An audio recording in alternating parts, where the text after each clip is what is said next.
देखो पंचायतर स्वायत्तता देवाई जो 73तम आमेंडमेंट होता संविधान संशोधन होता से अनुजाई पंचायत को स्वायत्तता देले पंचायत रे विकास संभव ये कथा को विश्वास रखिक सरकार काम करने आरंभ कर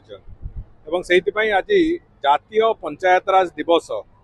जितेबले सर्वभारतीय स्तर में एक पालन करा जाउची सेही समय रे निश्चित भाव में आमे भी ओडिशा प्रदेश रे से कथा पालन करूचे केतोटी बड़ उपलब्धि आज भी घोषणा होईची अंत्योदय गृह योजनार कथा आज सामग्रिक भाव में समस्त पंचायत रे गोटे बड़ भूमिका नवा आरंभ करिछि आहुरी पाखापाखि 32 लाख घर प्रधानमंत्री आवास योजना और अंत्योदय गृह योजना मिसई आमे लोकों पाखे पहुंचेबा यही 4 वर्ष भितर तार गोटे लंबा परिकल्पना आरंभ कर जो कथा प्रधानमंत्री 2015 मसीह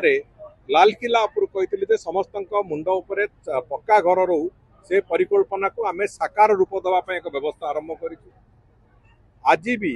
जो जो योजना गुड़िक भितर विशेष करके गोटे बड़ लंबा समय अपेक्षा थिला गाँ गहल गरीब लोकंकर राशन कार्ड पाई से राशन कार्ड आज पुनर्बंटन जो प्रक्रिया गत 6 वर्ष धरिकी हो नथला ताकू एबे आमे आरंभ करिछु एवं मु भाबुची